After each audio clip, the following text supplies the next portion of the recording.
morning, everybody, or good afternoon, good grief. Good afternoon, everyone, and happy Friday. Thank you first and foremost for joining us on a June Friday afternoon, and a June Friday the 13th afternoon at that. But most importantly, thank you for your commitment to our Kentucky adult learners.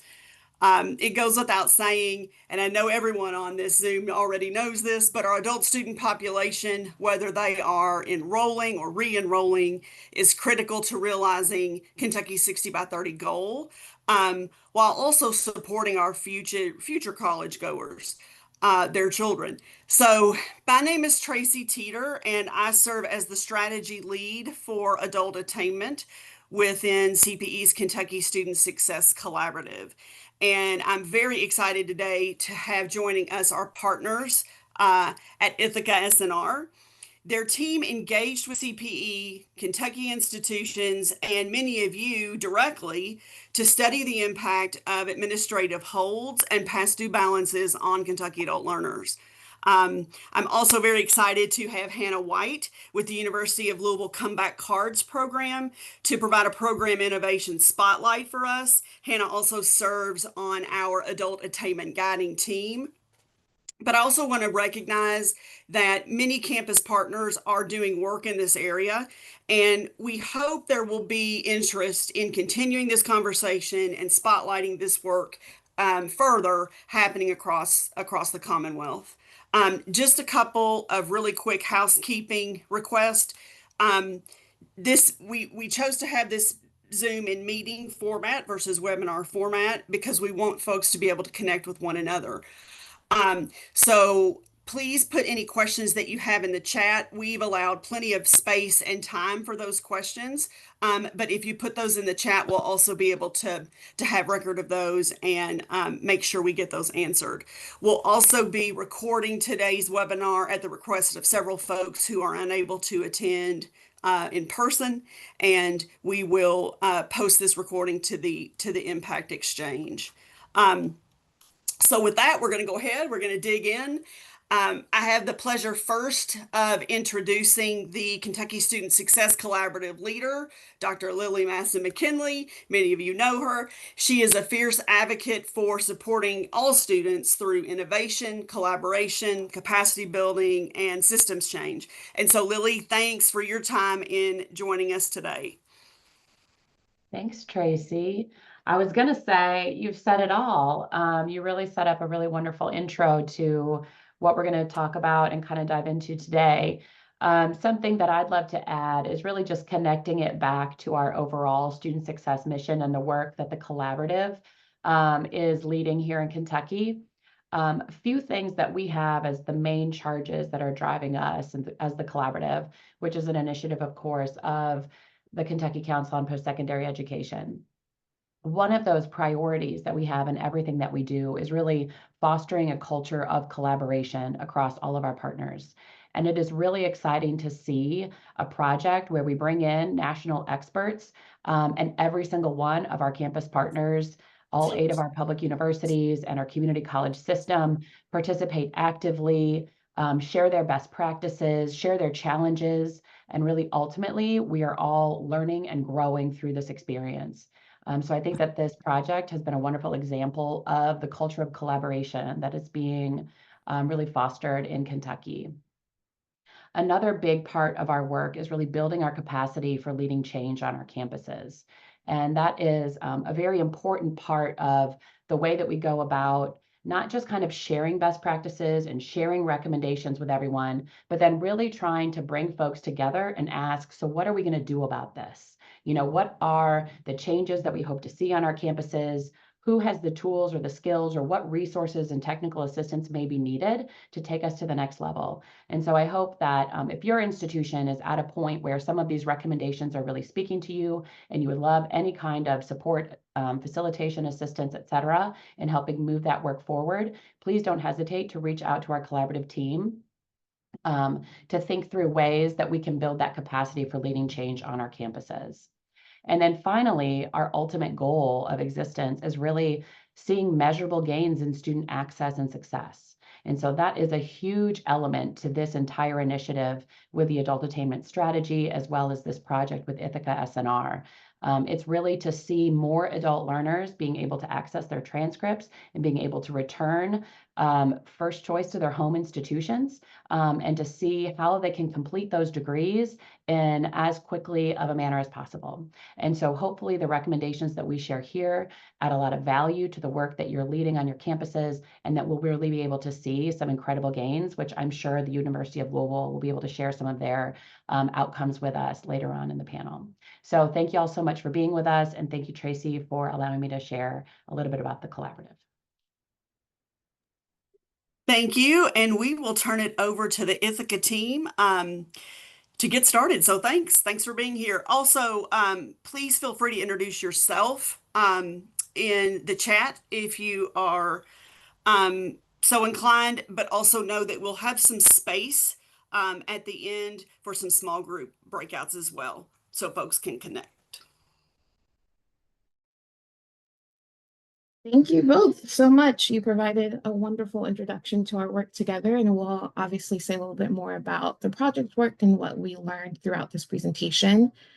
Today, we're gonna also be discussing both some long-term and short-term wins based on what we learned from institutions in Kentucky, so that institutions can continue to strive to encourage stopped-out learners to re-engage. We understand that both those kind of short-term or immediate wins are just as important as the long-term goals.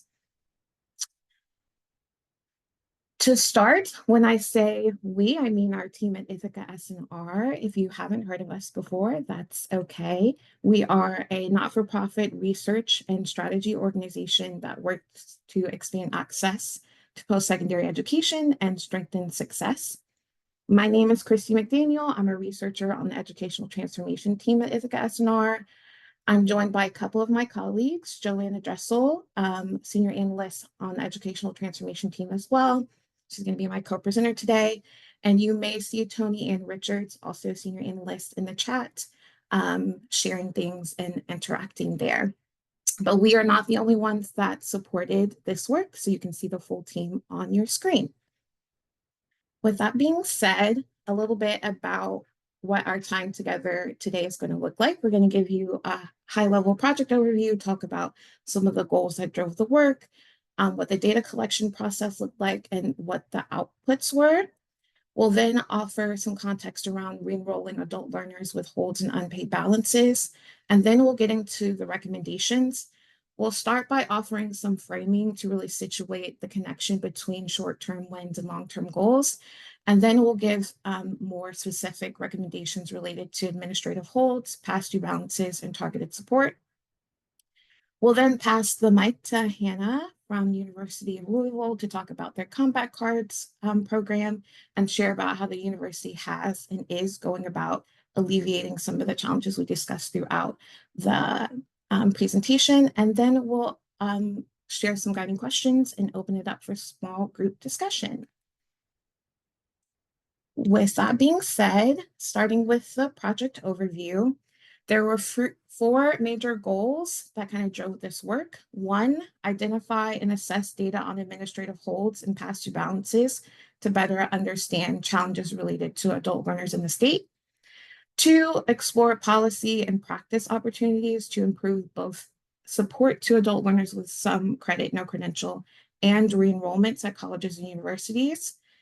Three, assess the readiness of Kentucky institutions to implement programs or collaborative solutions for stopped-out students. And finally, four, share findings with stakeholders from institutions in Kentucky CPE, which we are doing in part today. These goals drove a few activities. We facilitated interviews with representatives from the Kentucky Council of Post-Secondary Education, and we were also able to have conversations with 15 institutional stakeholders from 8 institutions in the Kentucky Community and Technical College system. We were also able to gather aggregate and policy data related to administrative holds and past due balances from all of the institutions we spoke to as well. As far as outputs, we did an institution focus report, which is a longer, comprehensive presentation of all the data we collected from institutions.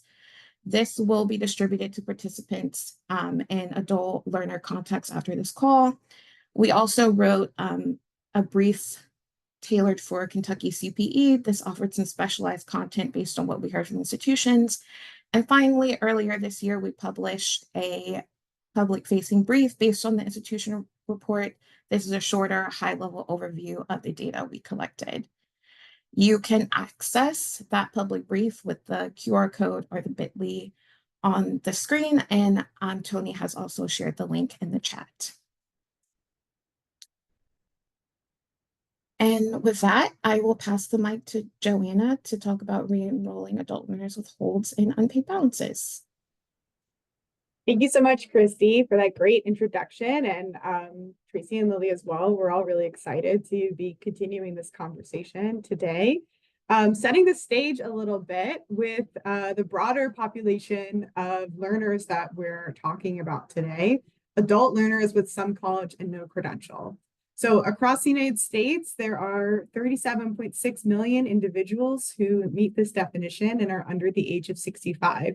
So that means they started college and earned some credit, but never completed a credential, and are likely very interested in coming back, but are running up against some barriers and roadblocks in that process. In Kentucky, that number is 564,000 individuals under 65. And this information comes from the newest report done by the National Student Clearinghouse Research Center, which just updated their numbers, I think, last week with their newest data.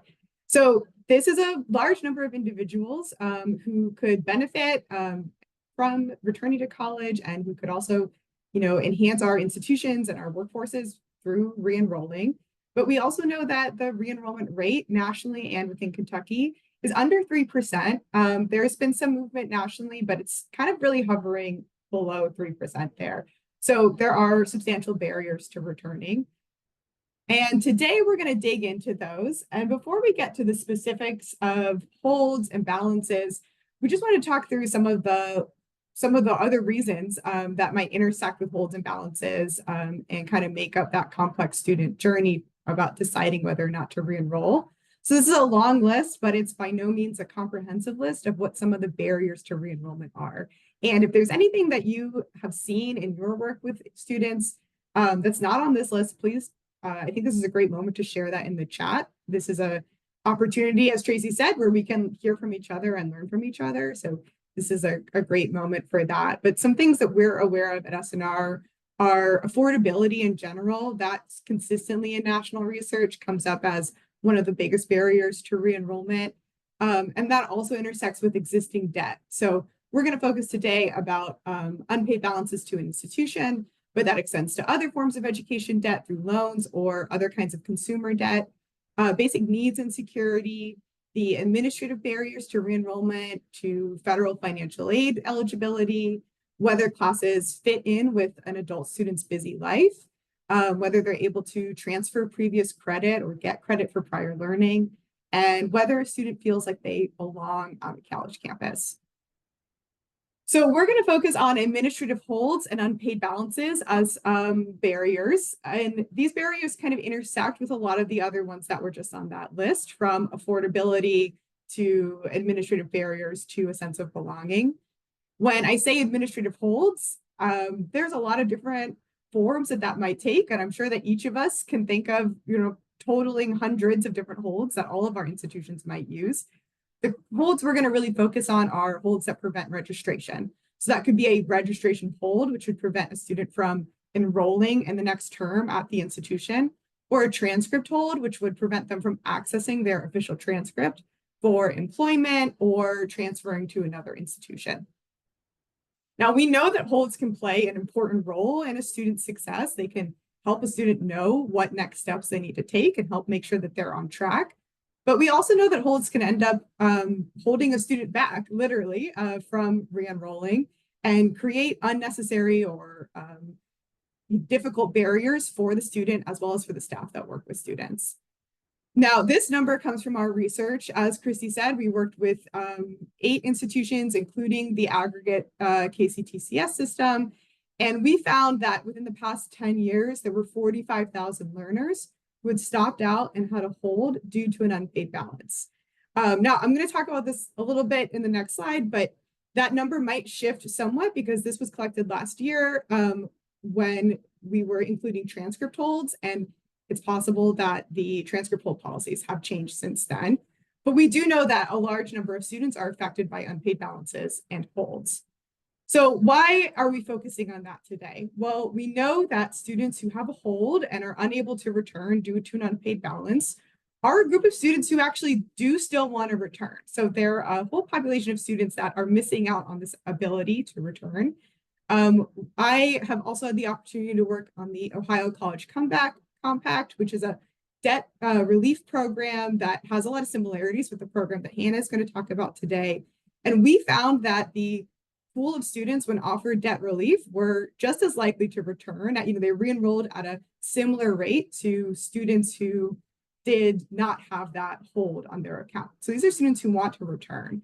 It's necessary. We know that re-enrollment is beneficial for students, it's beneficial for our institutions and for our economy and communities. Collection agencies and holds are not entirely successful ways of collecting on unpaid balances. And there's also this new federal regulation that was passed last summer that substantially limited institutions' ability to withhold transcripts for an unpaid balance. So this means that an institution has an important opportunity to make sure that they're in compliance with their hold policies for federal regulations, but also to think through what effect hold policies are having on students. So a student may be able to access their transcript from their original institution, but not be able to re-enroll because they still have a registration hold. And so that could hurt both the student who may be most beneficial to returning to their home institution, as well as that institution that is unable to bring that student back in and benefit from new tuition and completion. So how are we going to address this? So in this presentation today, we're going to talk about the steps that can go into recruiting, re-enrolling, and retaining stopped-out students by addressing administrative holds, unpaid balances, and the targeted student supports that are necessary to retain and help those students complete their degrees. These three things really end up overlapping, but we're going to tackle them separately so that we can introduce some small wins that your institution can implement to start making change towards long-term goals. And with that, I'm going to pass things back over to Christy to get into our recommendations. Thanks, Joanna. So with that kind of scope and contextual information in mind, we'll jump into the recommendations we gathered based on the information we got from Kentucky institutions. We'll start with some framing and then offer those more specific recommendations based on administrative holds, unpaid balances, and student support. So we are going to focus in on some low-hanging fruit based on the recommendations we share in the report. How low-hanging that fruit is will vary from institution to institution. However, we want to keep in mind that successfully supporting stopped-out students demands foundational change that is aligned with a continued institutional commitment to re-engaging and re-enrolling students with some college no credential. And these more short-term goals do not take the place of long-term goals that might demand consistent institutional investment or those more foundational changes to continue with the mission of re-engaging and re-enrolling these students. So we can start with discussing the challenges and solutions around administrative holds. Administrative holds are challenging for both institutions and students. Administrative holds can require a lot of staff time, knowledge, and coordination.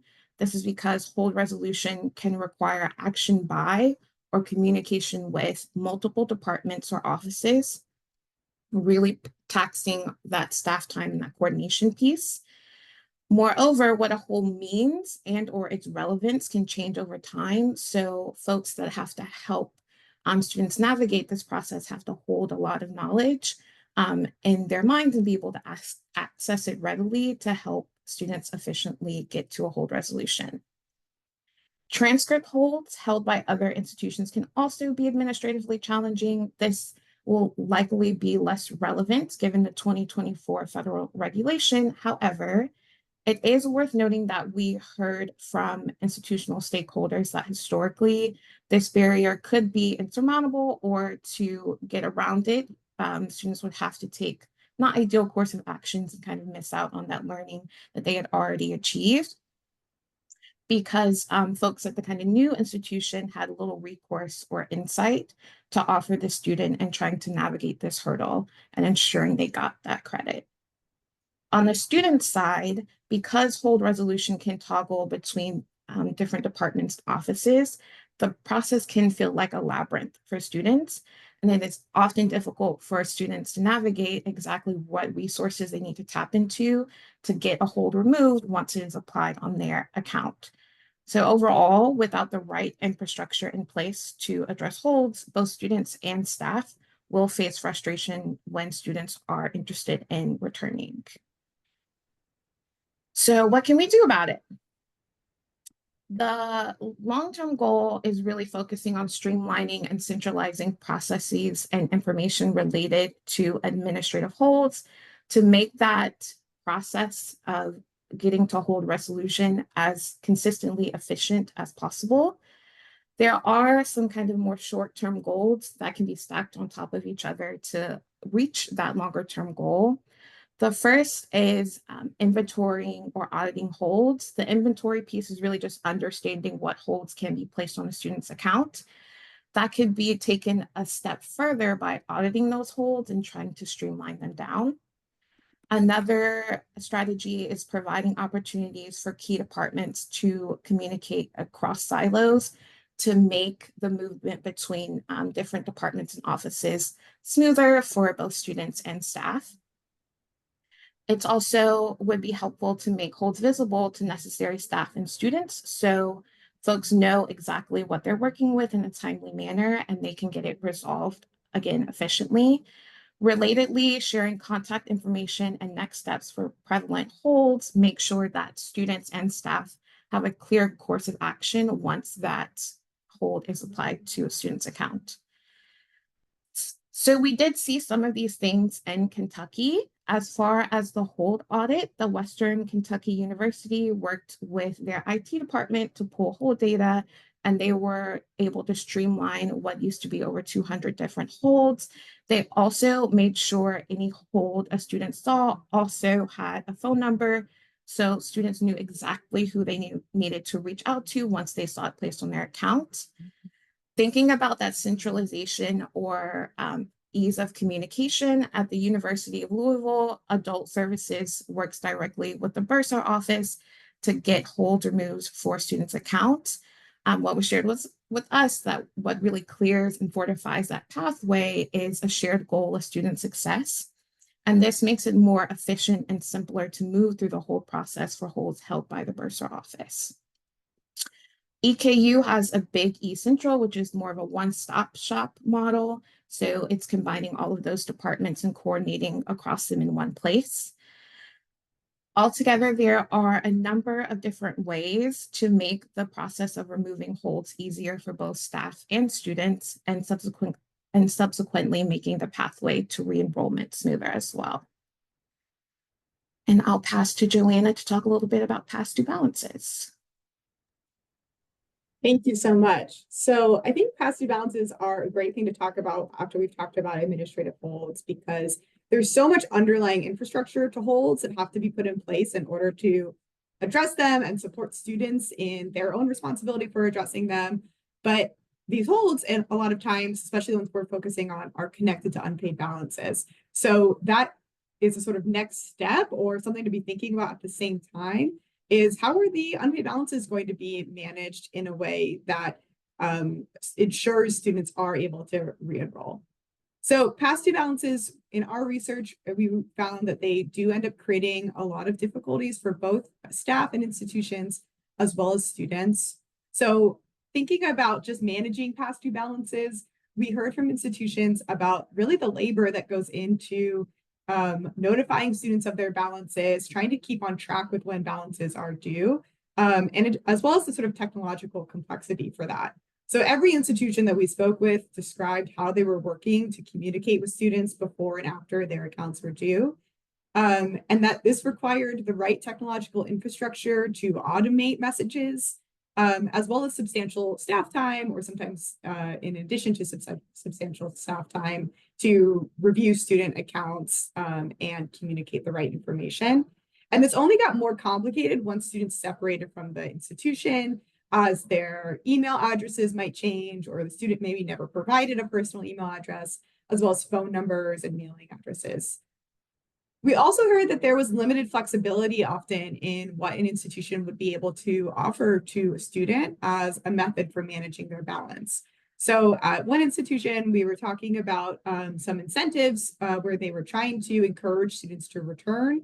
And it wasn't until the student had sort of already completed the application to return to the institution that everyone was made aware that the student did have an unpaid balance and a hold associated with that. And that this staff member who was in that role then had to be in the position of manually reviewing each balance to decide whether an exception could be made for that student. So without consistent balance management practices in place, this can really create frustrations for staff and make it very difficult for students to re-enroll. Then there's the idea of external collections. So when it comes to the actual balances themselves, institutions' ability to collect on balances, that varied as far as what we heard when we collected policy and practice data from the institutions. But we did hear consistently on average that this was a fraction of what the actual debt was. So institutions, once a student has left and has an unpaid balance and has been separated from the institution for a while, the institution is not likely to see that full debt ever be repaid. And on top of that, if the debt is sent to an external collections agency, that can make it even more difficult.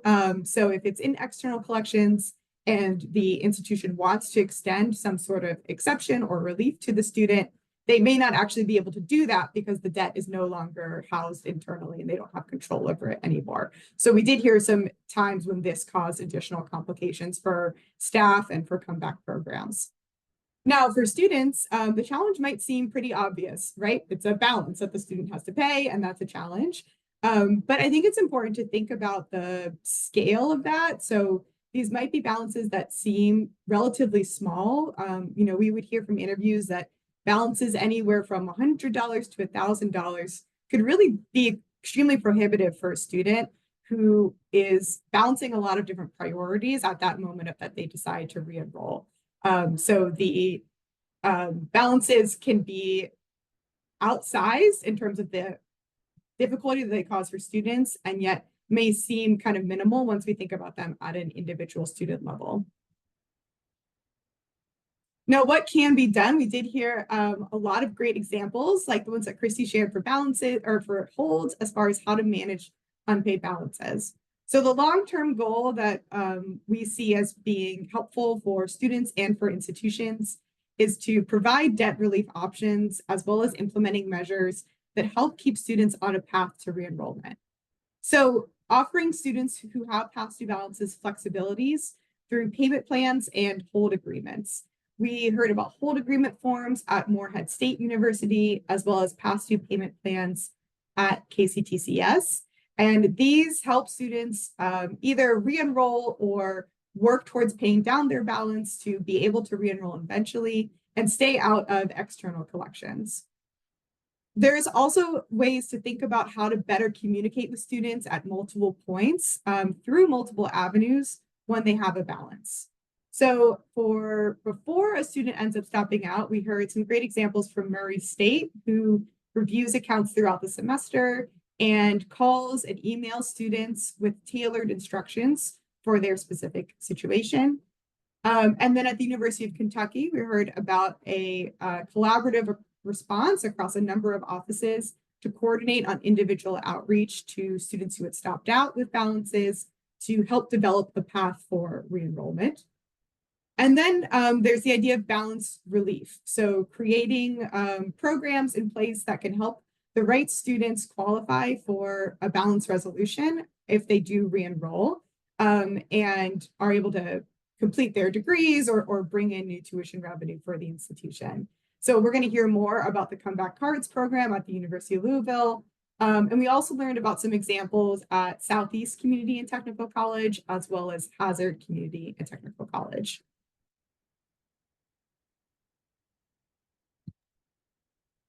Thanks, Joanna. So thinking about the 2024 federal regulation around transcript withholding that we've mentioned a couple of times, fewer institutions are withholding transcripts. This means that many students will have the option to transfer to a new institution with their transcripts, but not re-enroll at their original institution. And as Lily mentioned at the top of the presentation, the goal is for folks to return back to their home institutions. However, institutions that are not actively engaging former students and providing flexibility for enrollment and providing that holistic and targeted support to ensure their success will likely miss out on new tuition and unpaid balances. Students with some college no credential come with a wealth of knowledge, experiences, and resilience, but they also require, again, that targeted and holistic support model to see success as they are juggling a constellation of responsibilities and priorities. The need for that targeted and holistic support can create challenges for both institutions and students. On the institution side, data meant to identify and track these students are not always readily available, and contact information can change over time. As Joanna mentioned in the past due balances piece, communication can be made difficult when students disengage from the institution, and this makes it harder to let students know what supports and opportunities are available to them. Something else that we heard consistently from institutions that a lack of dedicated funds for returning students was a major barrier. Finances plays an important role in deciding whether a student can re-enroll and or persist, but institutions have to have funds available to provide the debt relief and scholarship opportunities that would make this less of a barrier. Adult students bring credits from multiple sources. This includes work experiences, certification processes, other institutions, etc. But articulating these credits for prior learning, including the transfer credits, can be time and resource intensive. This is especially the case if an institution isn't working from a kind of standardized process. Returning students, because they are juggling so many different responsibilities and priorities, often need flexible course options. That means online options, asynchronous options, and things like that. But updating course options demands buy-in from a number of stakeholder groups, including faculty or academic programs, which can be difficult to align on the institutional side of things. And finally, related to the lack of funding piece, a short supply of staff capacity also stands as a major challenge, as again, these students need more targeted and holistic support. Along with monetary support, returning students need those dedicated points of contact to help usher them through both the re-enrollment process and all the way through to the credential attainment process. On the student side of things, finances, affordability, as Joanna mentioned earlier, is a major concern. This is the case whether they left school with an unpaid balance or not. They're still very concerned about whether they are going to actually be able to afford the degree because, again, they have other responsibilities that they're financially responsible for. And without debt relief and scholarship opportunities, re-enrollment can be out of reach for these students. These students also can have unique basic needs, including transportation and childcare, and these needs have to be addressed for students to successfully engage in coursework. And finally, for most institutions, the day-to-day operations are really tailored for an on-campus 9 to 5, Monday through Friday engagement, which does not always coincide with the needs of these learners. They may be working, they may be caregivers. Again, they might not be able to get childcare, so they might not be able to engage with the kind of traditional format of coursework and campus interaction. So what can we do? The long-term goal here is to provide targeted and holistic support to bring back these former adult learners. The key here is making sure students feel welcome and positioned for success should they return. And there are a few short-term goals that institutions can pursue to, again, build up to this longer-term goal. The first is to update relevant web pages to welcome adult learners. A lot of times web pages are the first point of entry for students. So making sure that they see themselves, they see the supports that are available to them, and making sure this information is up to date is important. Again, identifying dedicated points of one point of contact or several points of contact for adult learners, someone that can answer all their questions and give them tailored information for their credential attainment process. Thirdly, we understand that offering online courses or asynchronous options can be difficult, especially if you're kind of looking at the full spectrum of courses available. So a first step here might be identifying programs that are primed for online learning coursework development, or looking at what online courses can be expanded. As I mentioned, finances are a big concern for returning students, but they don't always know what kind of options are available to them. So reviewing communications and policies to ensure students understand their options for federal aid, making sure these communications are succinct, up to date, and clear and understandable are important. Relatedly, developing materials to help students with financial literacy so they feel that they have agency and making sure that they can afford the degree. So some examples from Kentucky on the accessible information and resources front.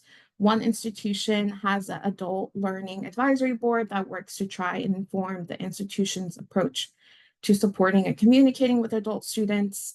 On the centralized office or point or dedicated point people, a number of institutions shared with us that they had offices or centers or departments dedicated to adult learners. This includes EKU, KSU, and Murray State. And as far as course flexibility, Kentucky Community and Technical College System is working to improve schedules and online learning while matching that with a creative marketing and communications approach for students to make sure they're aware of what options are available to them. Building on these short-term goals related to student support can pay major dividends for students and the state, and making sure that these students kind of, again, return to their home institutions. That was a lot of information. We hope that some of the recommendations, I think we can go to the next slide. We hope that some of these recommendations have you all thinking about how you can make progress towards some of these goals in the near future at your institution. Again, ultimately, the goal is to stack these more short-term goals on top of each other to continuously move the needle toward the longer-term goals that we have listed above. With that, I'll pass the mic to Hannah so we can hear how the University of Louisville is making progress towards some of these goals with their Combat Cards program. Thanks, Christy, and thank you, Joanna, as well. That was really awesome. I loved hearing about, the everything that you all have done to research this and get this information out there. And I also thank you, Joanna, for managing the slide deck. So like Christy said, I'm Hannah White, and I am representing the University of Louisville. I am our assistant director in undergraduate admissions, specifically working in adult services. So within the Office of Admissions at the undergraduate side, we have an office specifically for transfer and adult students. So we work with just about every student type except for, a 17, 18-year-old who just graduated high school and is coming straight to college. So we see a lot of different students, and one of the ones that, student types that we've seen a lot is a returning student. And so this program started out of that population. And we got started in about 2023. It was the fall of 2023 because we had, I think this was being discussed in the chat, but there was funding from the Gaines Foundation to go towards a returning student program. And so we put a proposal together that really closely modeled the Wayne State Warrior Wayback Program, if any of you all are familiar with that, to look at students who had stopped out and still owe a balance with the university. So when we got started, we looked at a pretty big list of students, and we narrowed it down to students who owed in between, it was about 500 to 6,000. And so that was our first list. We just sent out kind of like a mass email of students. And these students had also been out for about 10 years, or 10 to 2 years. And so we sent out a big list, an email to this list, and we just told them about the program. So when we started it, we advertised as it starting with $4,000 or less. So if you owed $4,000 or less by the time you started with us and you had been out for over 2 years, you would be eligible for the program. And we really did not expect a huge interest in that. We were going to be really excited if we got 40 people to submit an interest form. And then we enrolled about that many students that following academic year. So it just kind of blew up. We had about, I want to say, 250 to 300 interest forms come in. And so I started manually reviewing all these people as they came in. It was very time consuming to do that. But I was looking at their previous enrollment to see if they were close to a degree, to see if they might be eligible for some fresh start, GPA repair. I was looking to see if they were in collections and how long they've been in collections and if we could move them in or out. And I was looking to see if they were close to that $4,000 amount, because if they were, we connected them with our Student Success Center to get that balance down. And I'll talk a little bit more about that as we progress. But that was kind of the initial thing. It was very individual. I reached out to all of these students individually, all 250, 300 that submitted that interest form. And so it was very high touch. And that was great because we really got to know these student challenges. And so as we were digging through, I was finding holds for, less than $500. Tracy put in the chat that it would be for like $5. And so that hold was so outdated that it does not even match our current policy, which is to put a registration hold on a student when they owe $1,500. So those were some that we could just go ahead and get rid of that hold because it didn't match what we are currently doing. It was holding up a student for no reason. And so we just went ahead and adjusted those. So, as I was digging, I was finding holds that were so old that our bursars team didn't even know what they were. And so that was kind of, we did almost an unofficial hold audit just by me digging through all these students who had stopped out about a decade ago.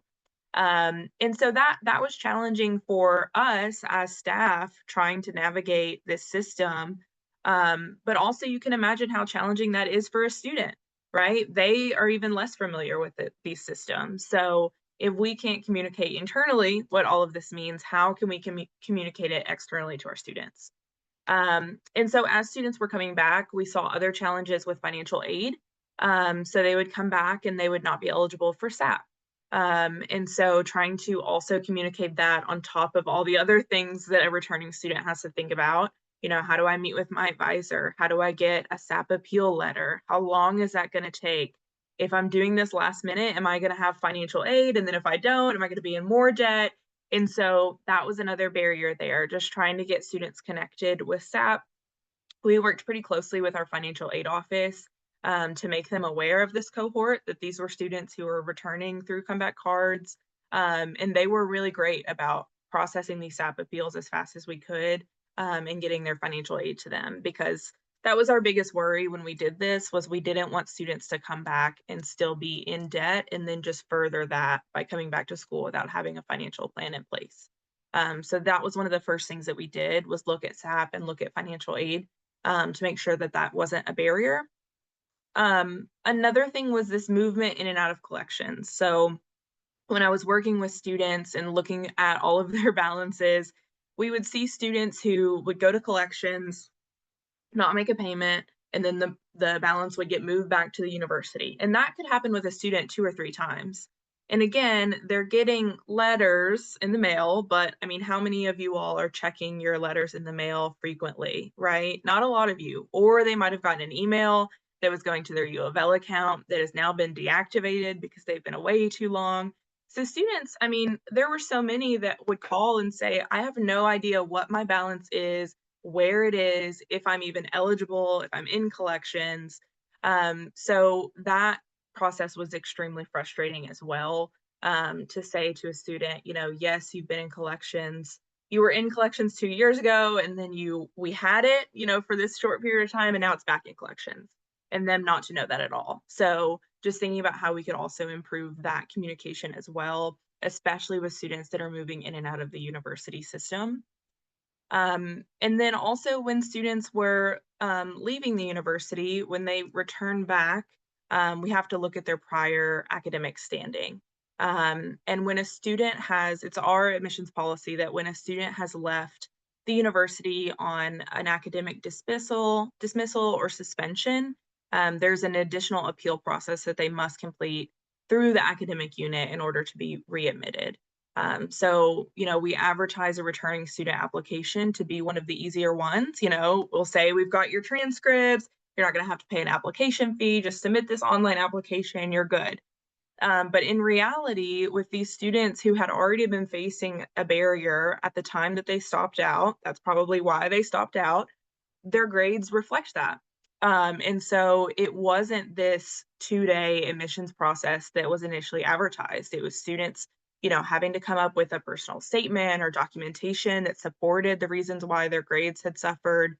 And then that takes time to be reviewed by the academic unit. So, you know, we tried to advertise with students, you know, this is what it would look like. This is why I was looking at their past transcripts, so I could tell them in these individual conversations, you know, you were suspended when you were last here, so you're going to have to do this, that, and the other. So make sure you give yourself enough time to do that. And I will say our academic units knew the program, and actually they would be working with students that came back to their prior advisor, and the advisor knew about the program and referred them to me. And so there was some linkages there too with the units, which we were very lucky in that case.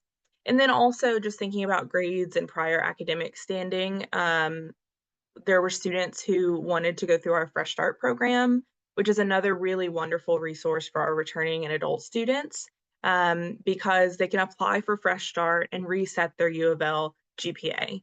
And so that was really great for students who, you know, their academic standing did not reflect who they are now.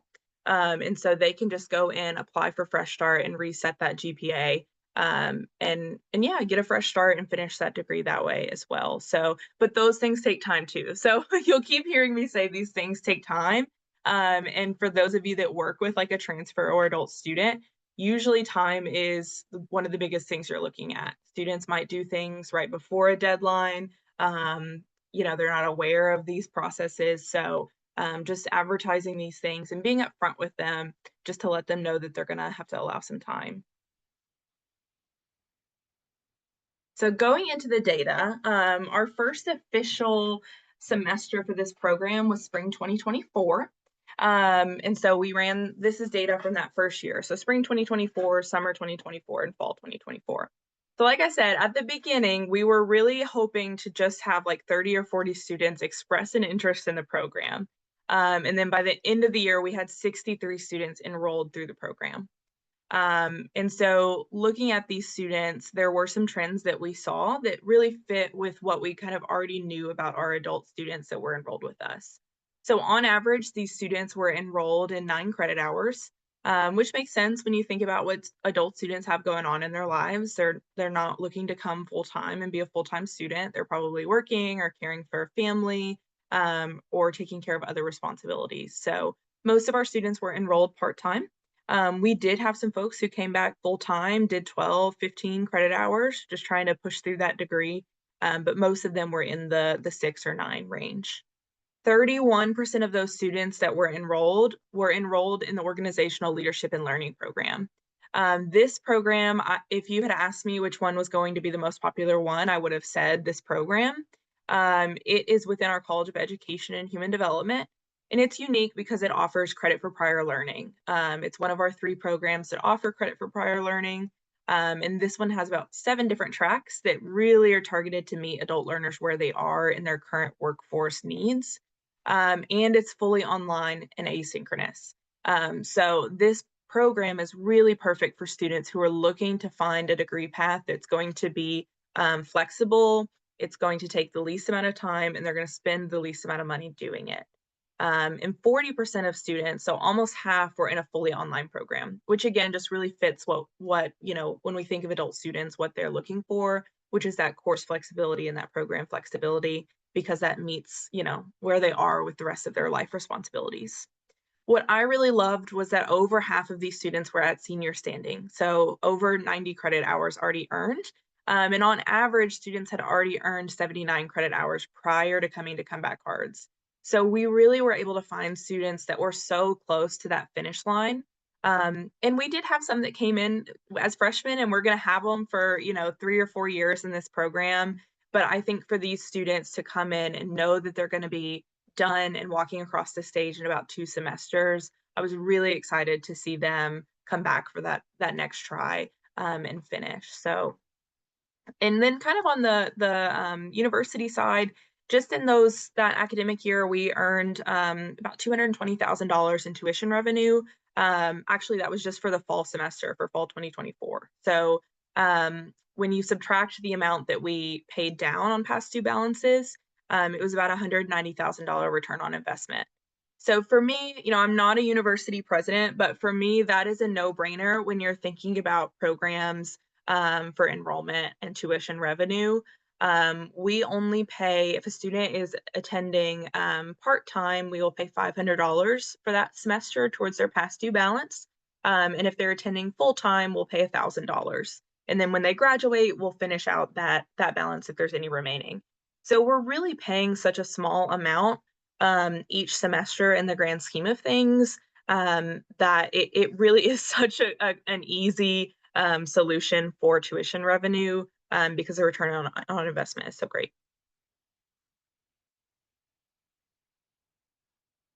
So this year, we have kept rolling, and we have grown up to 148 students following spring 2025.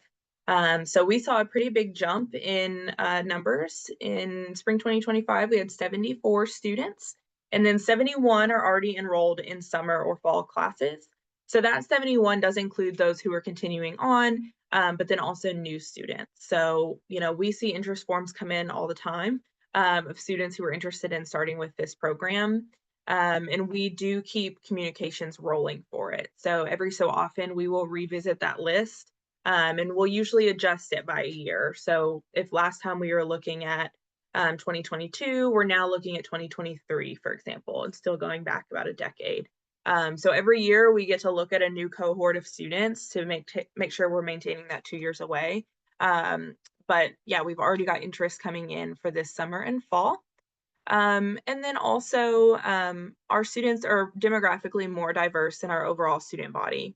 And again, that really does fit in with the idea of adult students. I can't think of the right word.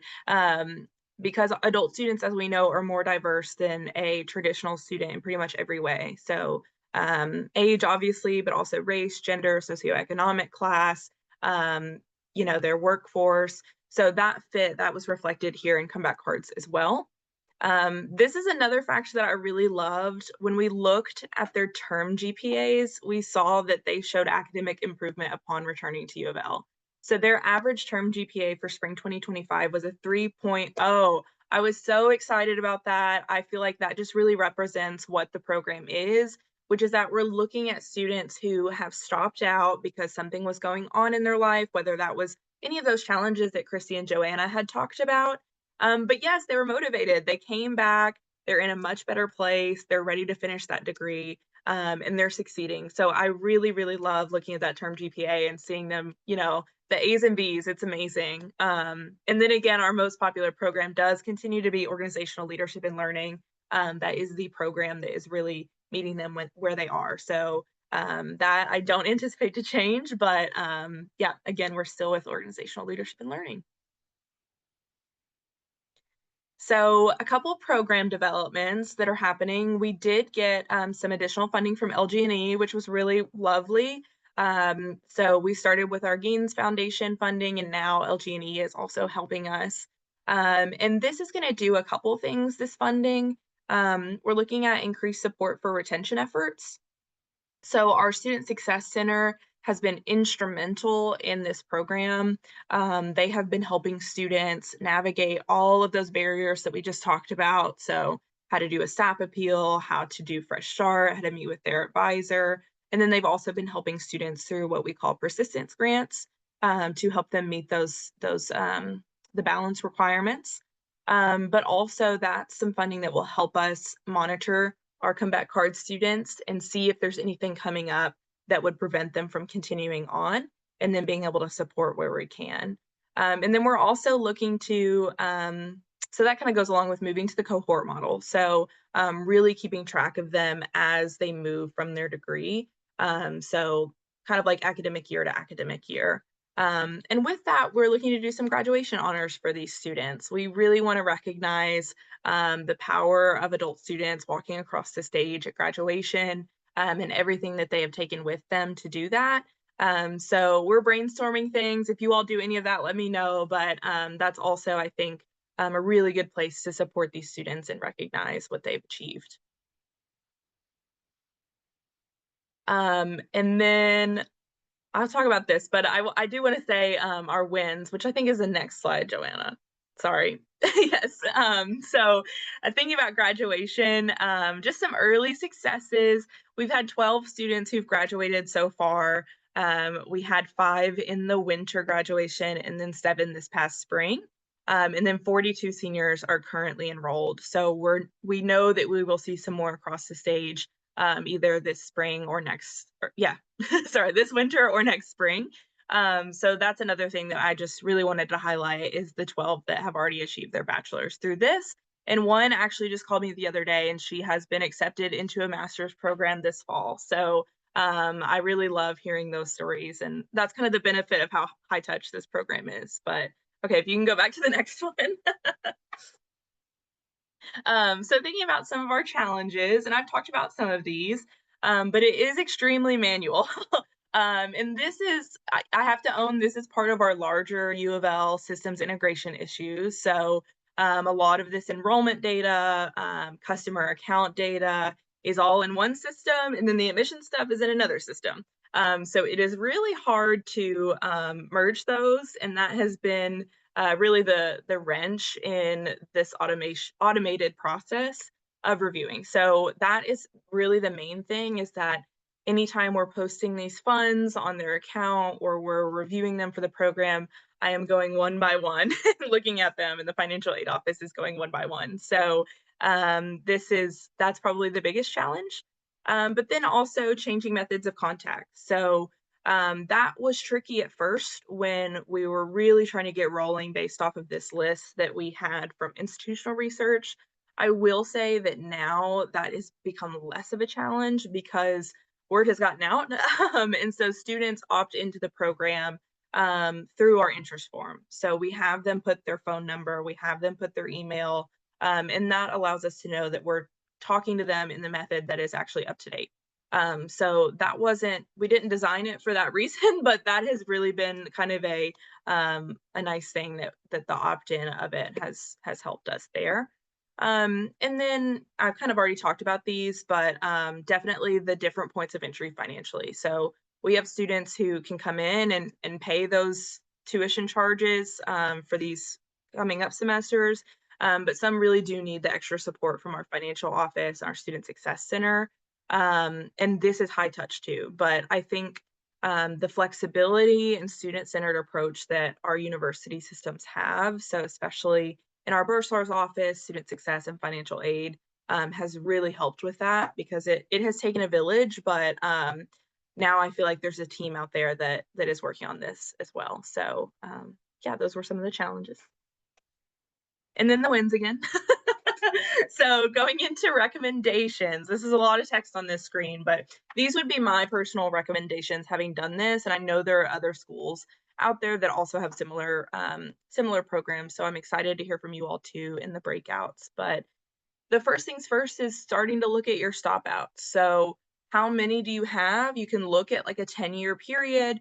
That's a good place to start, but looking to see how many is actually out there and then looking at those past due balances. So for us, we kind of landed on the $500 to $6,000 model because we were thinking, how much would someone pay down to get into this program? So would someone pay $1,000 or be able to find funding to get their balance from 5,000 to 4,000? Probably.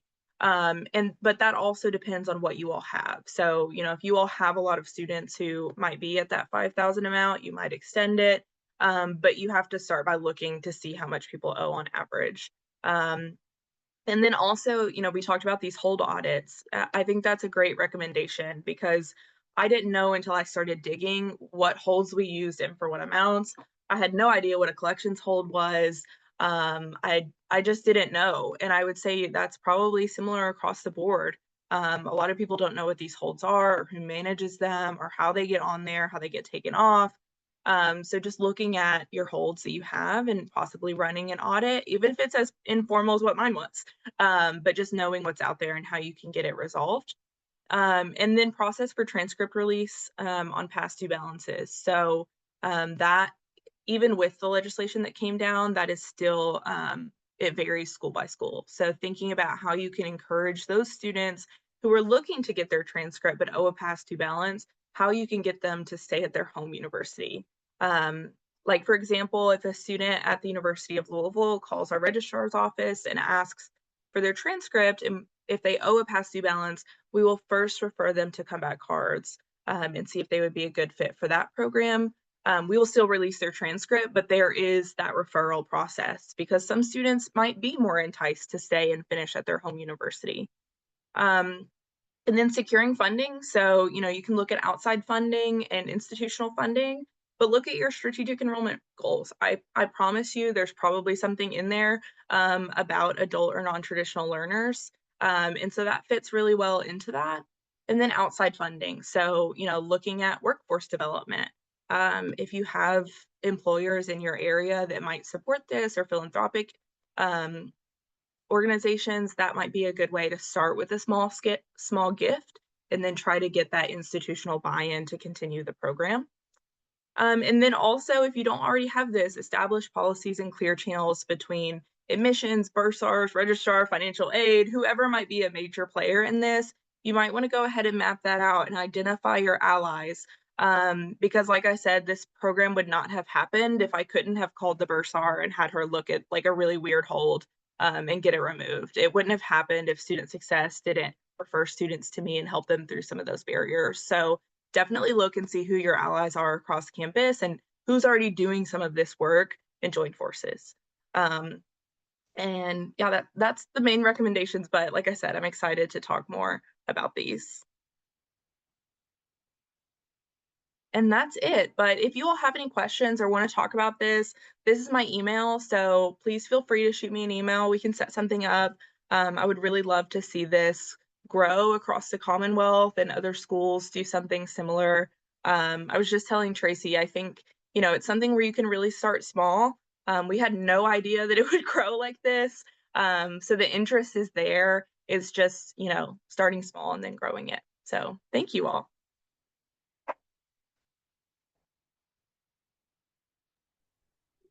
Hannah, thank you. We wanted to hold this for 90 minutes because we wanted to give some time for folks to be able to reflect on it, react to it, and ask any questions that we have. And we'd love to be able to do that in small groups. So we'll go ahead and break out into some small groups for about 8 minutes, and then we'll come back and wrap up if that sounds good.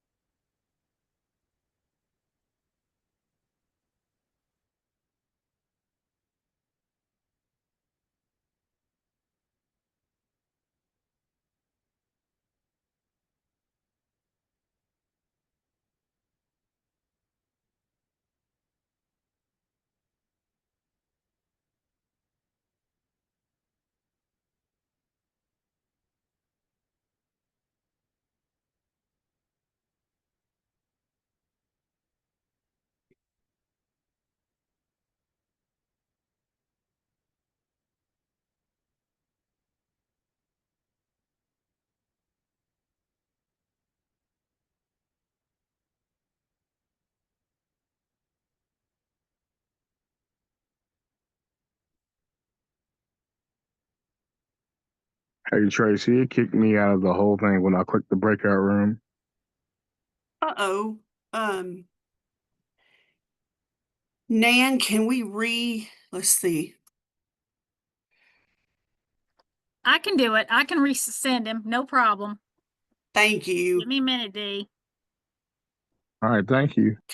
Sure. Dee, you and Oh, yeah. Fallon, I loved what they said about in our previous Motivate Lab webinar about wonderings, reflections, and reactions. I loved that.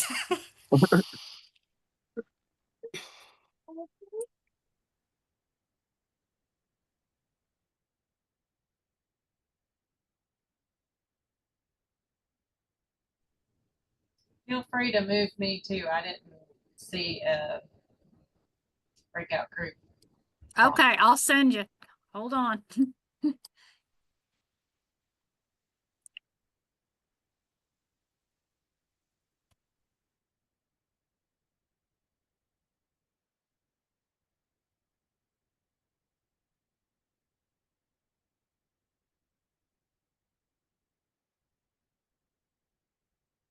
There we go.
I guess I'll just jump in really quickly. I think a lot of us found the example shared or the case study shared by U of L very compelling. And so often when, we're both personally and institutionally a little bit high strung, short on time, finite resources, like it really helps to be able to see some of it mapped out, what worked, what didn't. And I'd love to learn more and just really get to the root of like, what is that barrier then, right? Especially if an amount is low. We also talked about some of the politics and optics around, wiping student debt or re-invitations to engage in administrative holds. So some of us are newer to this area of work or are more directly involved or more remotely involved. And I think overall, we just enjoyed the conversation and the openness to hearing about it all today. So thanks so much, Hannah, for sharing. Let your manager, whoever, know that it was great for us. And I really hope we do get to share more, even if there are some challenges. Like if we're all hiding or in our own silos, figuring it out on our own, like it's a lot harder to do this work and our students need it. It's very much urgent. So thanks, Hannah.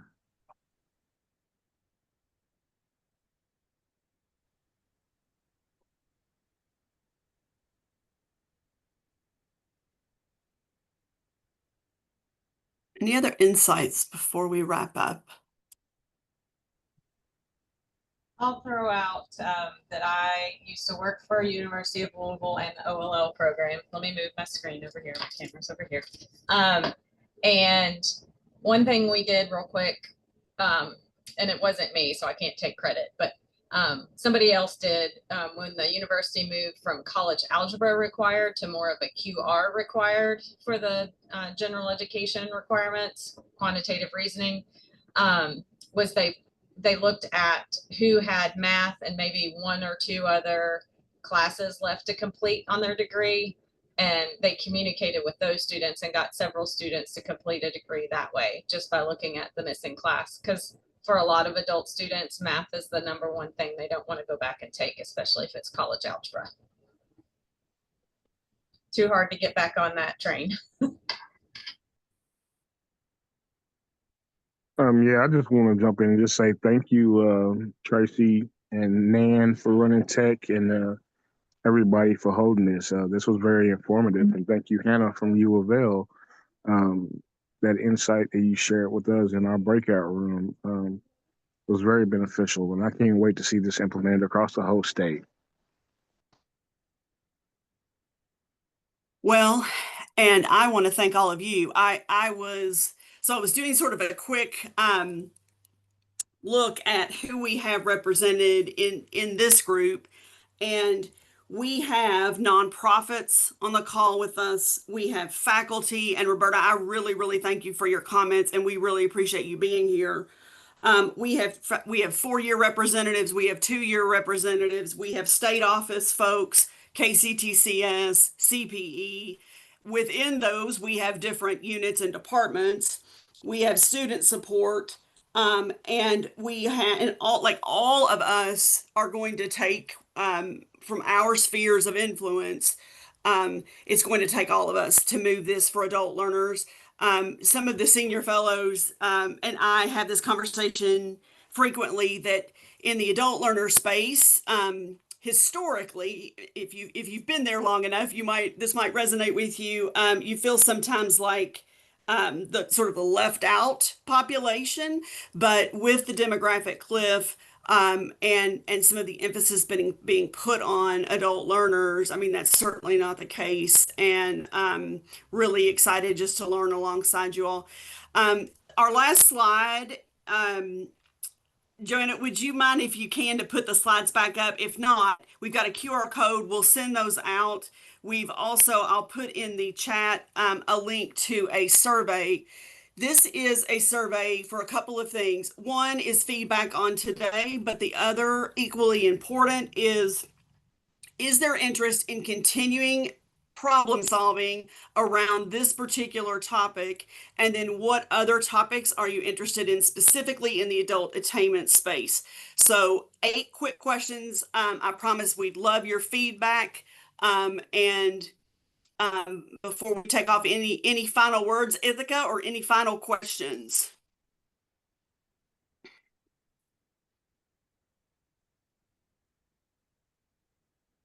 No, just thank you for having us here today.